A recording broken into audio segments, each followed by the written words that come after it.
Perkenalkan, nama saya Karisma Atika Dewi dengan NIM C0E0222019. Di sini saya akan menjelaskan materi mengenai pengukuran kinerja sektor publik. Adapun latar belakang dalam materi ini yaitu kinerja keuangan merupakan salah satu isu yang sangat penting untuk dikaji dalam organisasi sektor publik termasuk pemerintahan. Sejak diterapkannya penganggaran berbasis kinerja, semua pemerintah daerah dituntut untuk mampu menghasilkan kinerja keuangan pemerintah daerahnya secara baik. Baik, kita akan masuk ke pokok pembahasan materi kita pada kali ini, yaitu yang pertama ada definisi pengukuran kinerja. Mahmudi 2010 mengartikan kinerja diartikan sebagai suatu konstruksi yang bersifat multidimensional dan pengukurannya sangat bergantung pada kompleksitas faktor-faktor yang membentuk dan pengaruhinya. Antara lain, yang pertama, faktor personal atau individu meliputi pengetahuan, skill, kepercayaan diri, motivasi, dan komitmen yang memiliki oleh setiap individu. Yang kedua, faktor kepemimpinan meliputi kualitas dalam memberikan dorongan, semangat, arahan, dan dukungan yang diberikan oleh manajer atau teman leader. Yang kedua, ada peranan indikator dalam pengukuran kinerja. Pengukuran kinerja dilakukan dengan mengembangkan variabel kunci yang sudah teridentifikasi menjadi indikator kinerja. Indikator kinerja dapat berbentuk faktor-faktor keberhasilan utama organisasi, Cerita sukses faktor, dan indikator kinerja kunci Key Performance Indicator. Faktor keberhasilan utama adalah suatu area yang mengidentifikasi kesuksesan kinerja untuk kerja organisasi. Sedangkan indikator kinerja kunci adalah sekumpulan indikator yang dapat dianggap sebagai ukuran kinerja kunci baik yang bersifat finansial maupun non-finansial untuk melaksanakan operasi dan kinerja unit bisnis. Selanjutnya ada value for money sebagai metode penelitian.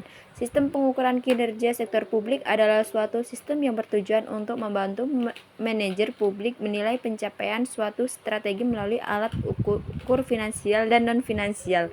Pengukuran kinerja sektor publik dilakukan untuk memenuhi 3 maksud, yaitu yang pertama, membantu memperbaiki kinerja pemerintah, yang kedua, mengalokasikan sumber daya dan pembuatan keputusan, yang ketiga, mewujudkan pertanggungjawaban publik dan memperbaiki komunikasi kelembagaan. Selanjutnya, pengukuran kinerja dengan menggunakan value for money. Value for money merupakan inti pengukuran kinerja pada organisasi pemerintah dan sektor publik. Kinerja pemerintah tidak dapat dinilai dari sisi output yang dihasilkan semata, akan tetapi secara strategis harus mempertimbangkan input, output, dan outcome secara bersama-sama. Selanjutnya ada langkah-langkah pengukuran value for money. Yang pertama, pengukuran ekonomi. Jika pengukuran efektivitas hanya memperhatikan keluar yang didapat, maka pengukuran ekonomi ini hanya mempertimbangkan masukan yang digunakan. Ekonomi merupakan ukuran relatif. Yang kedua, pengukuran efisiensi. Efisiensi diukur dengan rasio antara output dengan input. Rasio efisiensi tidak menyatakan dalam bentuk absolut tetapi dalam bentuk relatif. Unit A adalah lebih efisien dibandingkan unit B, unit A adalah lebih efisien tahun ini sebanding tahun lalu, dan seterusnya. Yang ketiga, pengukuran efektivitas. Efektivitas adalah ukuran keberhasilan tidaknya suatu organisasi mencapai tujuannya. Apabila suatu organisasi berhasil mencapai tujuan, maka organisasi tersebut dikatakan telah berjalan dengan efektif. Yang terakhir, pengukuran outcome. Outcome adalah dampak suatu program atau kegiatan terhadap masyarakat. Outcome lebih tinggi nilainya daripada output karena output hanya mengukur hasil tanpa mengukur dampaknya terhadap masyarakat. Sedangkan outcome mengukur kualitas output dan dampak yang dihasilkan. Smith tahun 1996. Jadi kesimpulan yang dapat kita ambil dari materi kali ini yaitu sistem pengukuran kinerja sektor publik adalah suatu sistem yang bertujuan untuk membantu kinerja publik menilai pencapaian suatu strategi melalui alat ukur finansial dan non-finansial.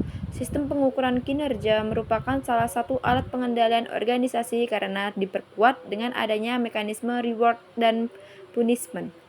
Mungkin itu saja yang dapat saya sampaikan dalam materi kali ini. Sekian dan terima kasih.